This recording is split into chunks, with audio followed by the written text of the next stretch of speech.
أحسن الله إليكم. هذا يقول: بعض الدعاة وطلبة العلم يقولون عند التحدث عن الشيعة والرافضة إنهم إخواننا، هل يجوز أن نقول ذلك، وما الواجب في ذلك إن لم يصح؟ نبرأ إلى الله منهم ونبرأ إلى الله من هذا القول. ليسوا إخواننا، والله ليسوا إخواننا، بل هم إخوان الشيطان،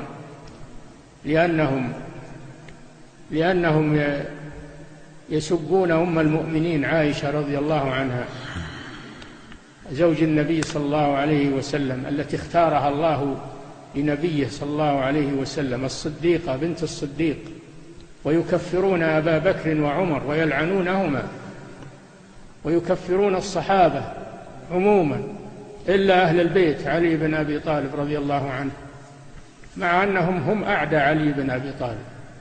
علي يبرأ منهم عليه رضي الله عنه، بريء منهم.